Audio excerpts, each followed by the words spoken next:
신인규 위원장에 따르면 이게 지금 청탁금지법이나 뇌물수수 수준이 아니라 직권남용으로 고발을 하고 조금 더 강도 높은 대응을 하는 것이 민주당의 전략에 맞을 것 같다라는 지적을 주셨는데 뭐 그 정도는 민주당도 판단을 하고 계실 거라고 보는데 당 지도부 차원에서 거기까지 진도가 안 나가는 이유는 뭡니까? 일단은 저희가 보기에는 윤석열 대통령의 당무 개입 등에 대해서 직권남용에 대해서 뭐 여러 가지 고발할 수 있는 것들은 저희도 국민 시민단체 나 당 차원에서 고발은 하고 있는데요. 제가 세세하게 어떤 사안에 대해서 고발했는지까지는 제가 좀 확인하기는 어렵지만 어찌되어 가장 중요한 건 국민의힘에서 당무 개입에 대해서 아니 당무 개입 플러스 그 김건희 여사 건은 저희가 많이 고발했습니다. 거의 다 고발했고요. 아니 직권남용으로? 예. 아니죠. 김건희 여사는 직권남용의 주체는 아니고요. 윤석열 대통령이 직권남용.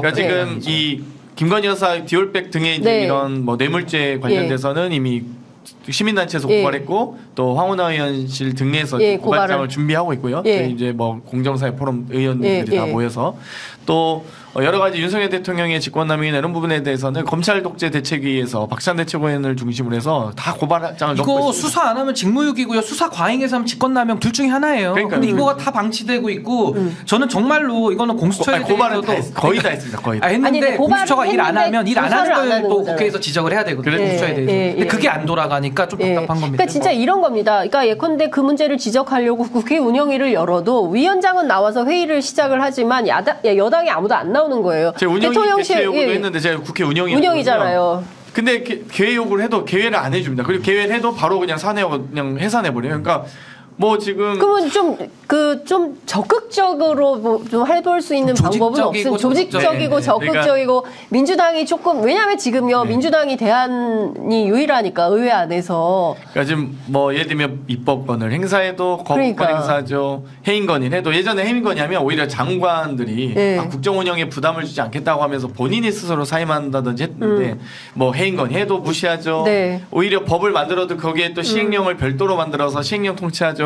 저희가 뭐 지적하고 개회 요구하고 뭐 할 수 있는 역할들, 그러니까 국회가 할 수 있는 역할들은 다 하고 있는데. 근데 저는요 힘이 없는 게 아니라 힘을 잘못 쓰거나 못 쓰고 있는 것 같아요. 왜냐하면 저는 민주당이 지금 한동훈 트라우마에 전 걸려 있다고 봐요. 그러니까 쉽게 말해서 초반에는 너무 이렇게 한동훈 때리게 할 필요는 없었거든요. 일 시작하기도 전에. 근데 그때부터도 이제 우려가 되시니까 한동훈 때리기만 계속했고 좀 과한 메시지가 많이 나온 것도 사실입니다. 물론 그 김용민 의원인가 이런 분들이 좀 몇 분의 돌출 행동이긴 하지만 민주당 차원에서 오해받을 수 있는 실책들이 많이 나왔어요. 그러다 보니까 민주당이 지지율도 안 오르고 계속 고민이 많을 거 아닙니까? 이재명 대표도 당무에 뭐 온전히 집중할 수 있는 없다 보니까 지금은 한동훈 장관과 이상민 장관이나 윤석열 대통령이 이제 이런 것들이 많이 쌓여서 지금은 어느 때보다 적극적으로 하고 더 이거에 대해서 문제점들을 환기라도 시켜야 되는데 저는 민주당이 이 수사 얘기 제가 오늘도 공수처 얘기를 좀 했지만은 이런 얘기 나오면 굉장히 민주당은 조금은 하고는 있는데 힘이 없다 또 이렇게 얘기를 하니까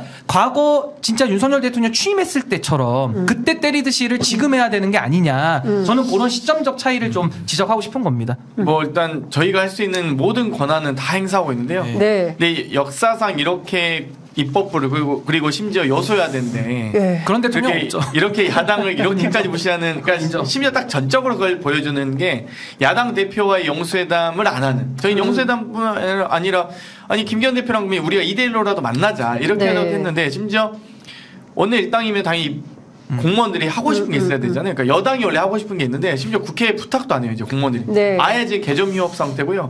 아예 손 놓고 있는 상황이거든요. 그러니까 큰일입니다. 뭐 이런 나라가 있었나? 그러니까 지금 굉장히 역대급 위기 앞에 있는 거예요. 솔직히 말하면 그 전두환 신군부 이후에 정치를 이렇게 형해화시킨 대통령은 처음이고 없어요. 87년 6월 항쟁 이후에 처음 보는 광경들이 펼쳐지고 있는데 그러니까 국민들이 걱정하는 것은 이런 겁니다. 야당인 민주당은 열심히 싸우고 있어요. 열심히 싸우고 있지만 왠지 무기력해 보인다.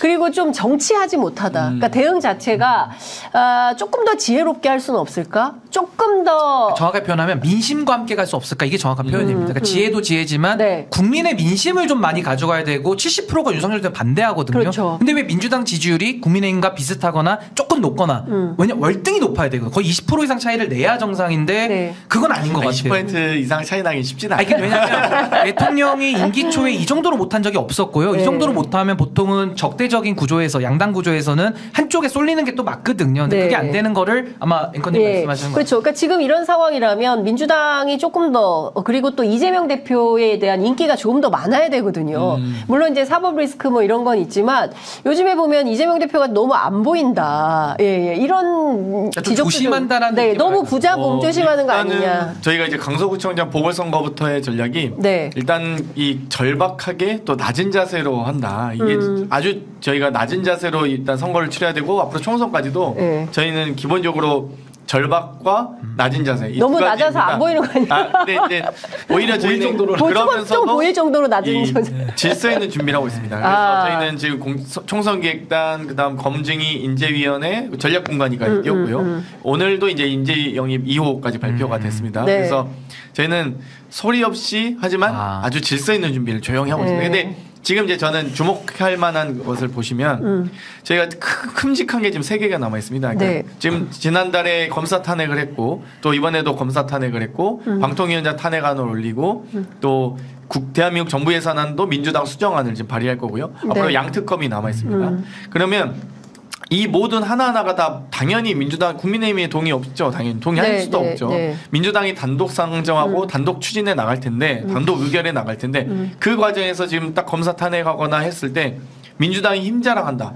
민주당이 뭐 근육 자랑한다. 이런 표현을 쓰는 언론은 아직 없습니다. 왜냐하면 저희가 막 기세등등하게 해서 상정하고 통과시켜 박수치고 이런 상황이 아니라 정말 낮은 자세로 절박하게 이거 꼭 통과돼야 됩니다라고 간절하게 하고 있거든요. 그래서 저희는 힘자랑할 생각이 없고 그리고 지금 누구의 공치사할 생각도 없습니다. 오히려 이재명 대표께서도 지금 뭐 개혁적인 목소리 또 탄핵과 단호한 목소리 내고 싶은 마음이 많으시죠. 본인도 좀 답답하면 하시는데 저희는 어찌됐건 더 낮은 자세로 국민께 더 가까이 다가가기 노력하고 있다. 그리고 또 한 가지 여론조사를 조금 말씀드리면 네. 당내 여론조사가 가장 정확하거든요.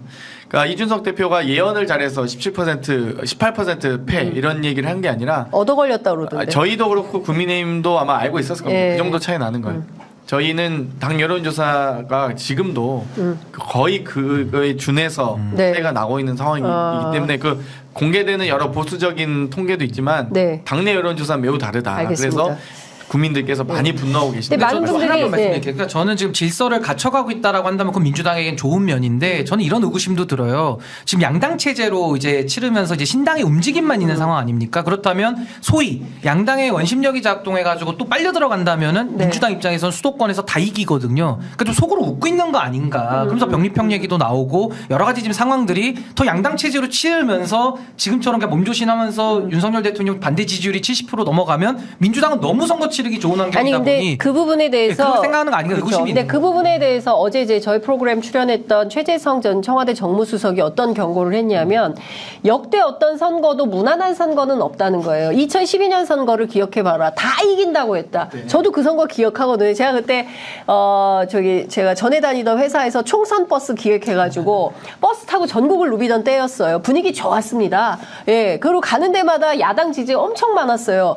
뚜껑 까보니까 민주당이 참패했습니다. 그러니까 다 이긴다, 예, 다 이긴다는 선거를 결국은 지는 판을 만들었다. 그러니까 부자 몸조심하다가 결국에 민주당이 큰 코 다칠 수 있다라는 지적이 나오는 겁니다. 그러니까 조용조용, 차분차분, 눈에 안 띄는 반식이 맞는 거냐라는 거죠. 뭐 사실 저는 좀 분석이 다른데요. 네. 2012년의 총선을 보시면 이명박 대통령 대 그때 당시 민주통합당의 선거가 아니었습니다.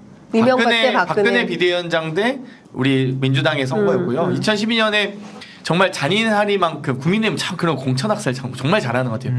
2008년 18대 때 MB 라인으로 쫙 공천학살을 이방호 사무총장이 했죠. 맞아요. 네, 그다음에 2012년은 친박계로 쫙 공천학살하잖아요. 네. 야 정말 아무튼 그거 잘하는데 2012년 당시에 그 총선을 보시면 민주당은 어찌됐건 이명박 대통령 심판 선거를 치르고 싶었는데 그 해에 대선이 있었습니다. 2012년 4월에 총선하고 12월에 대선이 있었거든요. 그 당시 미래 권력이었던 누가 봐도 국민의힘의 그 당시 새누리당도 아니었지. 근데 이제 한나라당에서 박근혜 비대위원장이 등장하면서 새누리당으로 바뀌는데 박근혜 이 비대위원장과 선거를 치른 거예요. 그러니까 미래 권력과 민주당 어찌됐건 민주당이 미래 권력과 가는 과정에서 심판론만 가지고 하기엔 너무 약한 선거였다. 민주당이 좀 더 미래 권력을 상대할 수 있는 여러 가지 공약과 정무적 판단도 했어야 된다. 이렇게 보고요.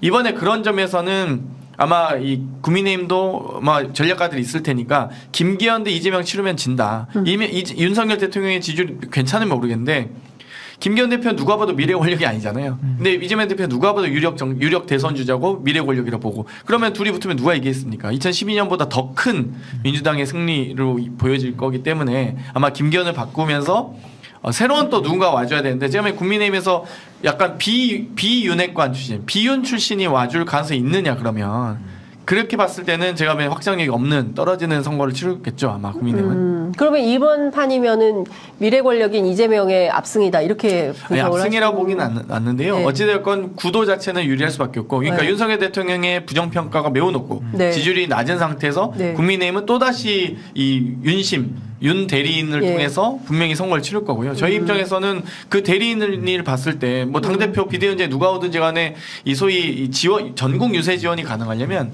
시민들이 보고 싶어하고 이 구름인파가 몰리는 사람이 해줘야 됩니다. 근데 이재명 대표께서 가시면 구름인파 모이거든요. 근데 김기현 대표가 지원 유세 간다 해서 누가 따라오겠어요? 그래서 지금 한동훈 장관이 뜬다는 거거든요. 그 한동훈 장관을 공관위원장으로 해야 된다라고 이정현.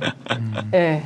전 청와대 홍보수석이 얘기를 하고 그러니까 저는 있습니다. 민주당의 그런 선거를 놓고 유불리 판단은 당연히 해야죠. 정당에서 네. 정무적으로 판단하는 건 맞는데 네. 그런 판단이 있다 보니 국회 상황에서 그냥 어중간하게 가면서 그냥 약간 이렇게 입으로만 네. 우리가 입으로만 한다 그러잖아요. 그러면서 실제 행동에는 매우 좀 소극적인 네. 국민들의 마음은 좀 답답한 이런 상황. 대장동 특검, 김건희 특검까지 아주 그 두 가지 양특검 목표로 최선을 다해서 이번에 꼭 18일에 꼭 해주세요. 네. 전력 들어가야 될 건데. 18일에 확실히 합니까? 네, 확실하게 해주세요.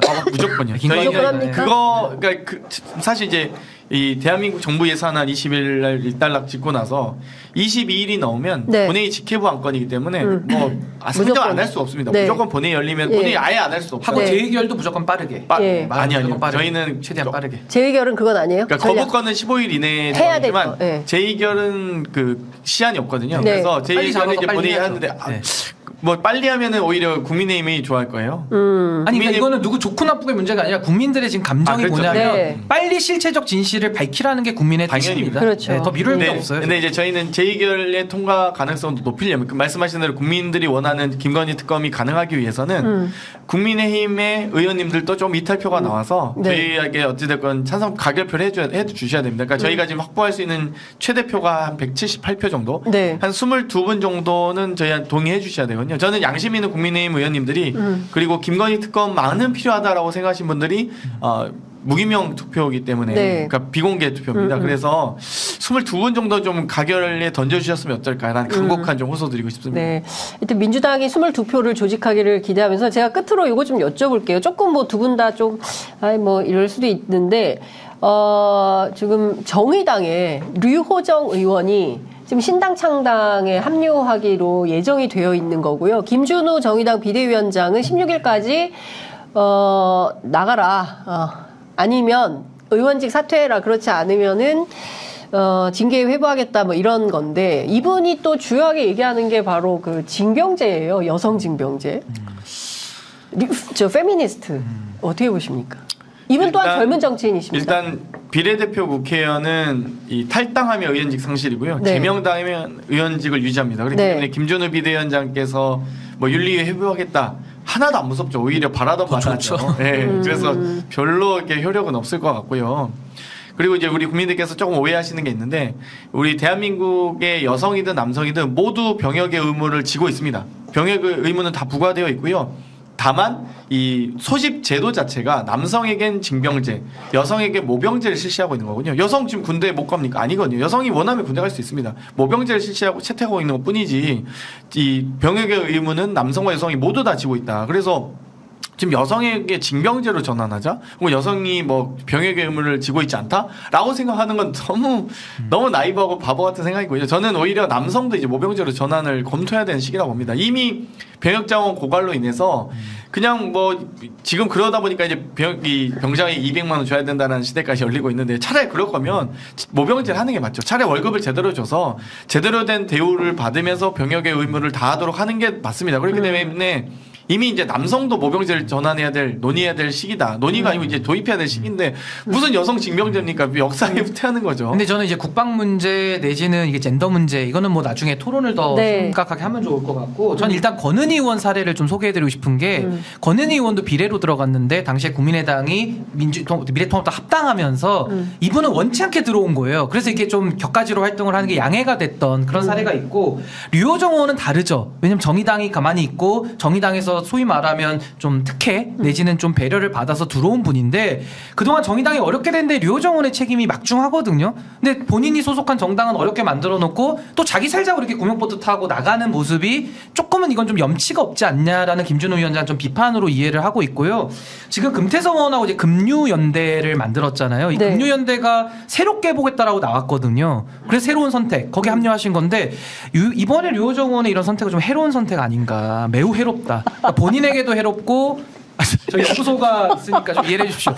연구소의 드립이니까 그래서 많이 해롭다. 아니 저희 연구소도 영혼 저희 용역은 있는데 아무나 안 받아줍니다. 제가 전용기 의원만 특별히 인연이 생겨서 해드리는데 아니 어떻게 좀 해롭다. 그 용역을 좀 부탁을 해주셔야 될 것 같아요. 뭐 의원님하고 한 3번 4번 해보고 그러니까 제가 연구과제 용역을 많이 드려야겠는데 여야 가리지 않고 다 봤어요. 근데 새로운 국민 통합적으로 갑니다. 해로운 선택. 그러니까 류호정 의원의 이번 선택은 매우 좀 해롭다. 새로운 권력이 아니고 해로운 권력입니다. 해로운 선택이다. 제가 권력까지는 얘기 안 하지만 이번 선택은 매우 나쁘고 국민께도 해롭다. 본인의 정말 정의당에도 해롭다. 자 신인규 연구소 드립 연구소 많이 사랑해 주세요. 드립 연구소 존재하진 않는데 연구원분들 한번 모셔가지고 별도로 한번 말씀 좀 듣고 싶다라는 생각이 좀 듭니다. 오늘 역시 오디오가 비지 않는 토론 너무 뜨겁게 정말 잘 들었습니다. 두 분 혹시 끝으로 꼭 하시고 싶으신 말씀 있으시면 30초씩 듣고 마무리하겠습니다. 아니 뭐 저는 사실 지금 정치가 참 여기서 이렇게 우리가 밝게 하고 이런 거 너무 좋고요. 좀 정치가 바뀌었으면 좋겠어요. 국민들 다 그거 원하시는데 저는 정치 바꾸는 데에는 여야가 따로 없다고 저는 정말 보고요. 딱 하나 국민들 앞에 저는 거짓말하지 않았으면 좋겠어요. 정말 정직하게 하고 정도를 걷는 분들이 많이 나왔으면 좋겠다. 저도 그 길 중에 하나를 좀 걸어가고 싶은데 좀 많은 응원을 부탁드리겠습니다. 네. 정치의 기본은 대화거든요. 근데 지금 대화 없는 정치가 너무 많아졌고 심지어 가장 중요한 윤석열 대통령의 대화 능력 있는지도 모를 정도로 좀 실종되어 갔다. 그러니까 정말 막 뭐 직권남용 뭐 이렇게 과잉 뭐 당무개입 이런 거 다 떠나서도 대화를 했으면 좋겠습니다. 그래서 여야 대화 또 대통령과의 대화 꼭 바라겠습니다. 네. 이 두 분처럼 그 국회가 어떤 상임위 토론장이 된다면 무엇이든지 다 일사천리로 결정되지 않을까 싶습니다. 정말 젊은 정치인들이 내년에는 국회에 많이 입성해서 우리 대한민국의 정치 발전이 이루어지기를 좀 고대하면서 오늘 말씀은 여기까지 듣겠습니다. 두 분 감사합니다. 네, 감사합니다.